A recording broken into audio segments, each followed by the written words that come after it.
신앙인으로 인생 여정을 걸어가면서 어떤 말씀, 어떤 구절에서 굉장히 큰 은혜를 받는 그런 일이 있죠. 말씀을 묵상하다가 굉장히 깊게 깨닫고 또 그렇게 깨달은 말씀이 자기 삶에 굉장한 오래도록 신앙의 힘이 되는 그런 경우도 그리스도인들의 체험에 많이 있습니다. 제게 있던 그런 체험 중에서 아주 인상적인 것 두 가지를 말씀드립니다. 하나는 창세기 41장에 보면 요셉이 애굽의 총리가 되고 그리고 이제 두 아들을 낳고 그 이름을 지어주는 그런 본문이 있습니다. 제가 독일에서 유학할 시절에 이 본문을 묵상하다가 제가 굉장히 크게 깨달음을 얻고 이 말씀이 그런 뜻이겠구나 하고 제 마음에 깊이 와닿았습니다. 그런데 이제 주일에 설교를 하기 전에 제가 유학할 때도 담임 목회를 하면서 유학했는데 이제 설교를 하기 전에 제가 깨달은 말씀을 학자들이 어떻게 얘기했는지 주석을 한번 찾아봐야 되겠다 싶었습니다. 그 보훔대학 중앙도서관이 굉장히 큽니다. 근데 그 중앙도서관 그 많은 책들 중에서 기독교 서적 그리고 그 중에서도 수많은 그 주석들이 있는 이제 거기에 가서 제가 창세기 41장 그 부분에 해당하는 것 이제 그거를 이렇게 빼서 봤습니다. 보통 책을 빼가지고 이제 의자에 앉아서 책상 거기에 이제 열람하는 거기는 이제 조명이 밝죠. 근데 서가가 쫙 놓여 있는 데는 그만큼 조명이 밝지는 않습니다. 뭐 읽지 못할 정도로 어두운 것도 물론 아니고요. 그래서 서가에서 창세기 41장 부분 뭐 많은 학자들의 그 주석을 계속 빼보는데 뭐 한 사람도 제가 깨닫고 묵상한 그렇게 쓴 분은 없더라고요. 근데 꽤 이렇게 이 주석 저 주석 빼보는데 어떤 주석을 딱 빼보는데 아니 어쩌면 제가 묵상한 거하고 아주 똑같이 그렇게 묵상하고 그래서 주석에 그렇게 쓴 분이 있더라고요. 근데 자그만치 500년 전, 그러니까 종교개혁 시대입니다. 그리고 종교개혁을 일으킨 마틴 루터, 츠빙글리, 요한 칼빈 이런 분들이 아주 중요 지도자들인데 그 중에 요한 칼빈이란 분이 쓴 주석을 보니까 아니 저하고 똑같이 그렇게 이해를 하고 또 거기에 써 있더라고요. 그때 저는 전율이 흐르는 제 온몸이 전기가 꽉 통하는 그런 감동을 느꼈던 적이 있습니다. 자, 또 하나는 바로 오늘 본문인데요. 한 십수년 전에 이 누가복음을 읽다가 말씀 묵상에 대해서 예수님께서 직접 가르쳐 주신 게 바로 여기 있구나 하는 것을 깨달았습니다. 말씀을 묵상하는 것, 말씀이 삶이 되는 것, 이거는 제 인생 여정에서 또 신학 공부에서 목회 여정에서 늘 중요한 거니까 그게 이제 제 생각 또 무의식 속에 늘 그런 게 있겠죠. 누가복음 이 부분을 묵상하는데 아니 예수님께서 구체적으로 말씀을 묵상한다는 것은 이렇게 하는 거다. 그를 가르쳐 주신 게 있는 거예요. 그때 느꼈던 감동이 얼마나 대단했는지 모릅니다. 성도 여러분, 여러분들이 인생 여정 걸어가면서 공예배에 선포되는 설교를 통해서든 또 여러분이 특별히 개인적으로 말씀을 묵상할 때 그런 감동적인 깨달음 여러분에게 넉넉하기를 축복합니다. 그리고 그 깨달음이 여러분의 삶에서 영육간의 실질적인 삶의 복으로 이어지기를 주의 이름으로 축복합니다. 자, 오늘 본문 말씀 어떤 율법 교사가 예수님을 시험하면서 질문을 던집니다. 공격하는 거죠. 꼬투리 잡으려고 와서 시비를 거는 거죠.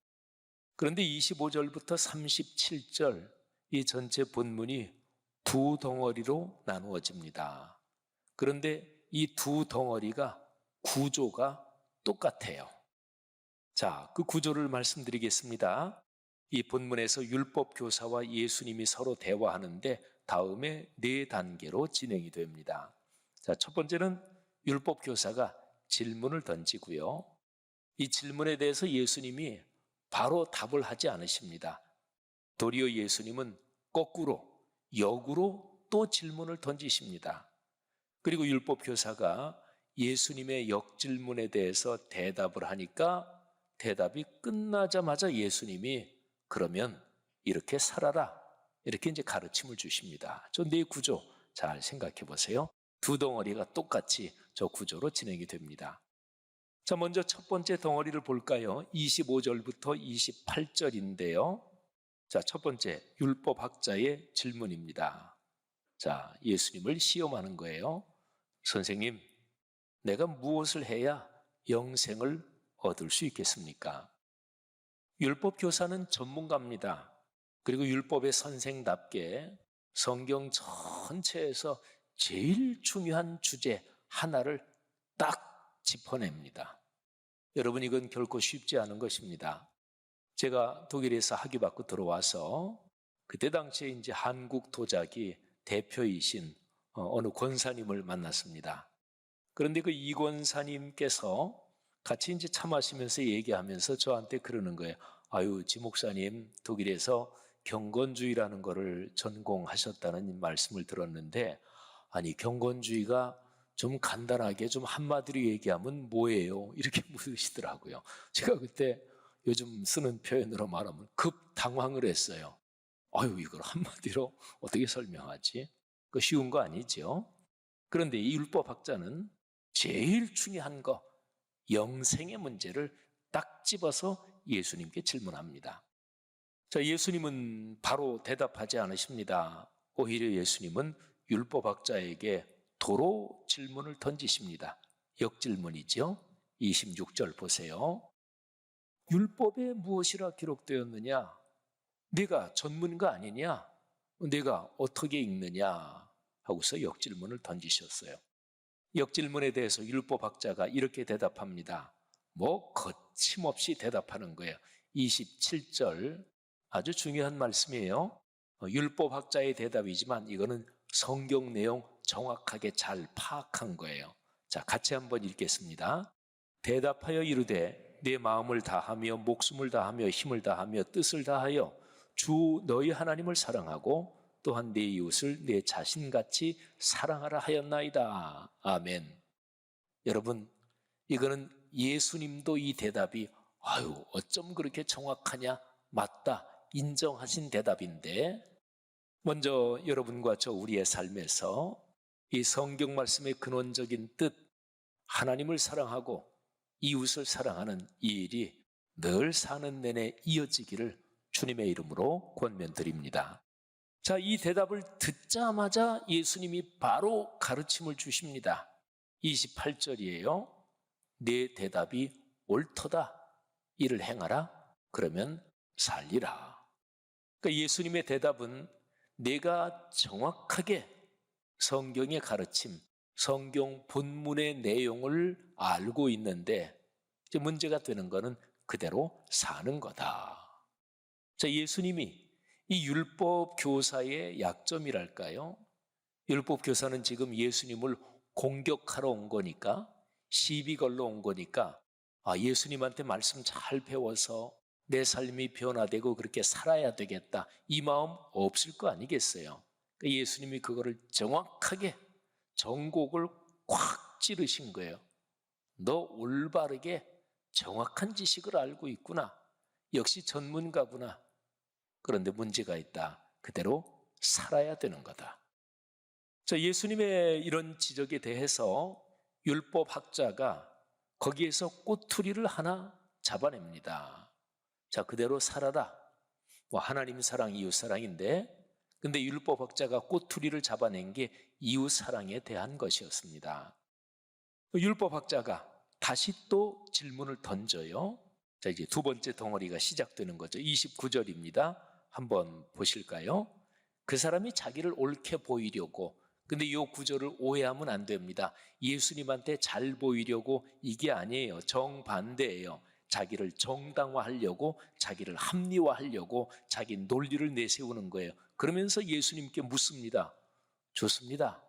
이웃을 사랑해야 됩니다. 그런데 내 이웃이 누구인지 알아야 사랑할 거 아닙니까? 그러니까 이웃 개념에 대해서 우리 한번 이제부터 토론 한번 해볼까요? 자, 이게 29절의 율법학자의 질문입니다. 여러분, 오늘날 우리 그리스도인들은 자, 이웃 그러면 뭐 특별한 사람 빼놓고는 모든 그리스도인이 그래, 모든 사람이 다 이웃이지, 우리 그렇게 생각하잖아요. 그죠? 뭐 세계 어느 나라, 어느 민족이나 뭐 다 이웃이잖아요. 그런데 당시의 유대인들은 달랐습니다. 유대인들은 레위기 19장 18절 내 이웃을 사랑하라, 이거를 다음과 같이 해석했습니다. 내 이웃을 사랑해라. 그런데 내 이웃은 동족 유대인이 이웃이다, 이렇게 생각을 했습니다. 이방인은 하나님이 지옥의 땔감으로 쓰기 위해 창조했다, 뭐 이렇게 이해하는 것까지 그 역사적인 문서에 있는 내용이에요. 그러니까 이 율법학자는 바로 유대인들의 이웃에 대한 개념, 그거를 이제 생각하면서 예수이자가 모든 사람이 이웃이다 이렇게 가르치니까 요거를 꼬투리로 잡고 본격적으로 한번 꺾어놔야 되겠다 생각을 하고 질문을 던진 거죠. 자, 그런데 예수님이 또 역질문을 던지십니다. 자, 역질문이 좀 길어요. 30절부터 36절까지인데요. 긴 이유가 여기에 예수님이 그 유명한 선한 사마리아 사람 얘기를 해주시고 그리고 나서 역질문을 던지시니까 이게 좀 길어요. 예루살렘에서 여리고로 어떤 사람이 내려가고 있었다. 근데 여러분, 예루살렘은 해발 800m 산성도시입니다. 그러니까 아주 높은 데 있는, 우리나라로 말하면 저 강원도 대관령 이 정도 위치에 있는 그런 도시죠. 그리고 여리고는 이 산성도시 예루살렘에서 동쪽으로 쭉 내려가는데 해수면 정도, 그러니까 제로 정도의 그보다 조금 낮은 지역도 있고요. 이러니까 산길을 내려가는 거죠. 근데 어떤 사람이 내려가다가 강도를 만났다. 뭐 가진 거를 뺏겼을 뿐만 아니라 심하게 두들겨 맞아서 피투성이가 돼서 죽을 정도가 됐습니다. 자, 제사장이 그걸 보고도 그냥 지나갑니다. 레위인도 그렇고. 제사장 레위인은 그 당시에 가장 중요한 지도자, 신앙적인 지도자였습니다. 그런데 세 번째로 사마리아 사람이 지나갑니다. 예수님이 사마리아 사람을 등장시킨 것은 의도적이지요. 이방인을 지옥의 땔감 정도로 봤는데 사마리아 사람은 그것보다도 더 무시했고 인간 취급을 아예 안 했으니까. 근데 사마리아 사람이 지나가면서 그거 보고 급하게 다가가서 응급조치를 하고 자기가 늘 들리는 주막으로 데려가서 치료비를 돈을 주면서 치료해달라고 그러고 부족하면 돌아올 때 더 갚을 테니까 꼭 잘 치료해달라고. 자, 이게 예수님의 얘기예요. 그리고 이제 36절 거기에서 예수님께서 이렇게 역질문을 하십니다. 율법 교사한테요. 자, 내 생각에는 이 세 사람 중에 누가 강도 만난 자의 이웃이 되겠느냐. 예수님이 그 선한 사마리아 사람 이야기를 들려주실 그때에 거기에는 예수님하고 율법학자 독대한 게 아닙니다. 제자들도 있었고 다른 사람들도 쭉 많이 있었겠죠. 근데 예수님의 역질문에 대해서 율법학자가 뭐라고 대답할 수 있겠어요? 그거는 유치원 아이들이 들어도 아주 뻔한 거니까. 예수님의 역질문은 직선적입니다. 단순합니다. 자, 율법교사의 대답을 보십시오. 37절 전반부인데 보통 이제 성경을 연구할 때 한 절을 둘로 나눌 때는 A, B 이렇게 붙여요. 자, 대답 37절 A. 자비를 베푼 사람이겠죠. 자, 그리고 그 대답이 끝나자마자 예수님께서 바로 이어서 가르침을 주십니다. 37절 B 후반부죠. 가서 너도 이와 같이 하라. 여러분 보세요. 예수님은 첫 번째 덩어리 그리고 두 번째 덩어리에서 계속 반복하시는 거예요. 지식으로 아는 것만으로는 안 된다. 아는 대로 살아야 된다. 근데 아는 대로 산다, 그게 이제 말씀에 대한 지식이 삶이 된다는 거죠. 근데 이거를 좀 더 구체적으로 말하면 우선 인식이 바뀌고 생각, 속이 바뀌어야 돼요. 이거를 인격의 변화라고 얘기합니다. 이 속이, 인격이 바뀌면 거기에서 말하는 거, 행동하는 거, 내 시간 사용하는 거, 돈 쓰는 거, 사람 관계 맺는 거, 직장 생활, 가정 생활, 이런 겉으로 나타나는 삶이 이게 달라지죠. 그걸 가리켜서 일상의 변화라고 합니다. 인격과 일상의 변화. 그런데 그 인격과 일상의 변화, 그게 어떻게 일어나느냐? 예수님이 이제 두 번 그 인격과 일상의 변화를 아주 강조하잖아요. 그 강조하는 부분을 먼저 보면 첫 번째 덩어리에서는 28절, 두 번째 덩어리에서는 37절 후반부 37절 B가 그 가르침인데 한번 보실까요? 자, 28절. 예수께서 이르시되 내 대답이 옳도다. 이를 행하라. 그러면 살리라 하시니. 37절 후반부 예수께서 이르시되 가서 너도 이와 같이 하라 하시니라. 아멘. 여러분 28절과 37절 후반부에서 중요한 단어를 제가 뽑아드리겠습니다. 자, 28절 거기에서 세 글자로 된 단어 세 개를 제가 뽑겠습니다. 첫째 옳도다, 두 번째 행하라, 세 번째 살리라. 37절 후반부 거기에서 두 글자로 된 단어 중요한 거 세 가지. 첫째 가서, 두 번째 너도, 세 번째 하라. 여러분 예수님의 관심사, 예수님의 가르침의 핵심이 어디 있는지 분명히 아시겠죠, 그죠? 성경에 뭐라고 기록되었는지 잘 파악해야 돼요. 그러려면 읽어야 돼요. 성경 예를 들어서 하나님이 성령으로 계시를 좀 주십시오. 그래서 세게 기도하고 성경 펴서 덮고 자면 그러면 이게 쑥 머리에 들어오느냐? 아니에요. 그거는 광신이에요, 맹신이에요. 그런 게 아니에요. 하나님의 형상대로 창조된 사람에게 이성의 기능이 있고 이해하고 깨닫고 인식하는 기능이 있어요. 그렇기 때문에 성경은 일단은 하나님의 형상대로 창조된 사람이 이성적으로 이렇게 읽고 이해를 해야 됩니다. 자, 예수님께서는 그렇게 이해했느냐? 그러면 그 다음에 살아야 된다. 자, 그러면 이제 문제가 그거죠. 성경 말씀, 본문이 이렇게 말씀하는구나. 그러면 이 말씀을 내가 어떻게 실천해야지?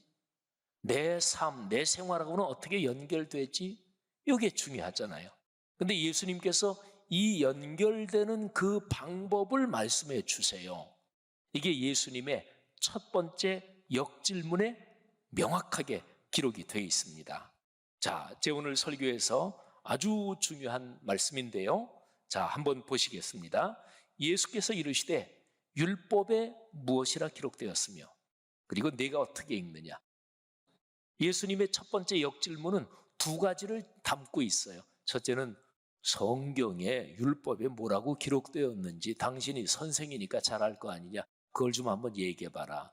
그 다음에 두 번째는 그렇게 성경에 기록된 거를 네가 어떻게 읽느냐, 내 자신의 삶과 어떻게 연관되느냐, 두 가지를 사실은 물으신 거예요.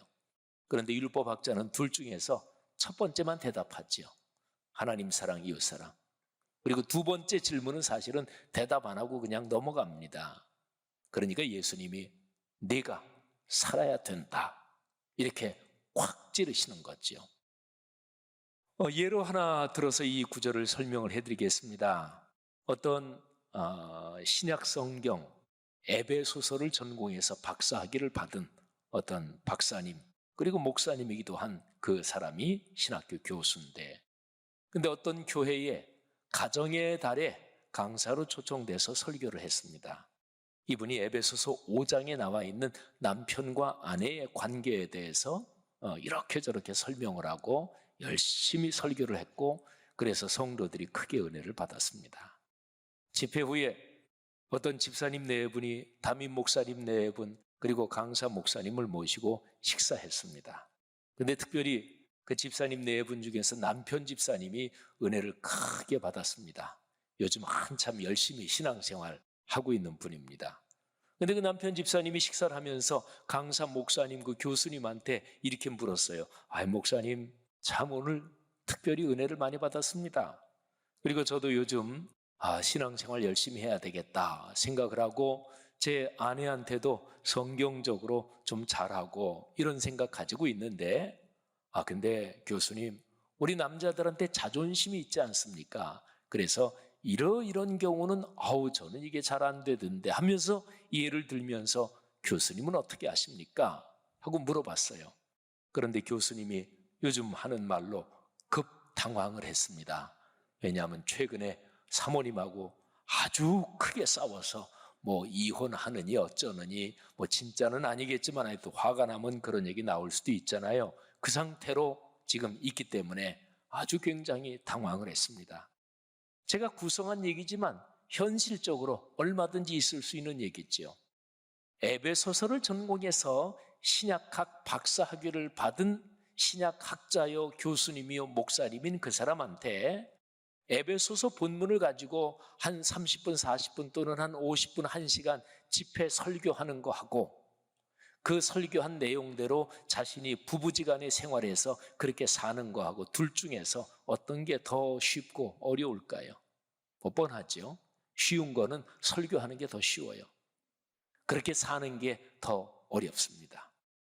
자, 예수님께서 말씀하신 거, 이 어려운 거를 하려면 꼭 필요한 게 첫째는 성경에 뭐라고 써 있느냐, 두 번째는 이게 내 삶에 어떤 연관이 있는지 그걸 깊이 묵상하면서 기도해야 돼요. 그래야 하나님의 성령이 역사해서 그 말씀을 실천할 힘을 주시는 거예요. 2000년 기독교 역사는 바로 그렇게 신앙이 전달된 역사였습니다. 오늘날 한국 교회를 보면 우리 그리스도인들의 삶의 모습, 이런 게 충분치 않아서 기독교가 사회적으로 많은 비난을 받고 있고, 사실은 우리의 삶의 문제입니다. 우리 오늘날 예수 믿는 그리스도인들이 한 20년 전, 30년 전 그리스도인에 비해서 성경 지식이 너무나 적구나, 그럴까요? 그게 원인일까요? 그것도 일부는 있을 수 있지만 성경 아는 지식을 삶으로 연결시키지 못하기 때문에 그런데, 그게 바로 말씀 묵상의 문제입니다. 여러분, 기독교 2000년 역사에서 교회가 약해지고 병들 때마다 우리의 신앙의 선배들은 이렇게 외쳤습니다. 초대교회로 돌아가자. 그런데 교회사적으로 교회 전체 역사를 세 개로, 초대교회 역사, 또 고대 기독교 역사, 중세, 그리고 근대, 이렇게 나누면 초대 또는 고대 기독교는 대략 한 400년 조금 넘게, 그때까지를 보통 이렇게 의미합니다. 그런데 초대교회 중에 초대교회가 사도행전에 기록된 그 교회입니다. 사도행전의 기록은 대략 1세기 거의 마지막 정도까지의 상황을 담고 있습니다. 그러니까 예수님께서 부활하시고 나서 한 70여 년 정도, 그러니까 사도행전의 기록은 초대교회 중에서도 진짜로 초대교회죠.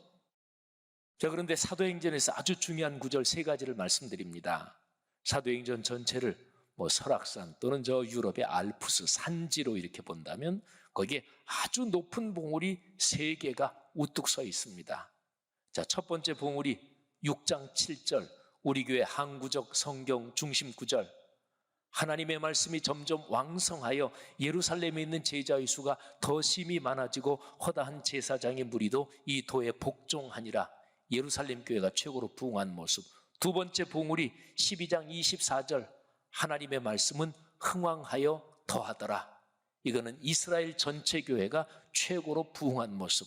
세 번째 19장 20절 말씀, 이와 같이 주의 말씀이 힘이 있어 흥왕하여 세력을 얻으니라. 에베소를 중심하여 아시아 교회 전체가 최고로 부흥한 모습. 저기에서 강조된 말씀, 하나님의 말씀이 점점 왕성하여, 하나님의 말씀이 흥왕하여, 주의 말씀이 힘이 있어 흥왕하여. 여러분, 여기에 왕성 그리고 흥왕 이렇게 두 가지 단어로 번역됐는데 여기에 나오는 아욱사노라는 동사의 인칭과 시제까지 완전히 똑같습니다. 그러니까 말씀이 살아 움직이는 것을 말해요. 이게 사도행전의 역사입니다. 사랑하는 성도 여러분들이요, 하나님께서 이런 사도행전적 역사를 오늘날의 교회에 하나님 꼭 주십시오. 그러기를 우리 모두가 간절히 기도했으면 좋겠습니다. 그리고 하나님이 허락하시면 우리 말씀삼 공동체, 우리 교회를 통해서 한국교회 그리고 오늘날의 세계에 이 말씀이 삶이 되는 이 거룩한 운동이 널리 퍼지기를 간절히 바랍니다. 여러분, 2000년 기독교 역사를 이어져온 이 거룩한 흐름의 중심에 서서 걸어간다는 것, 너무나 큰 축복 아니겠어요? 우리 교회 성도님들은 한 분도 빼놓지 말고 모두 이 위대한 길로 걸어가시기를 주의 이름으로 축복합니다.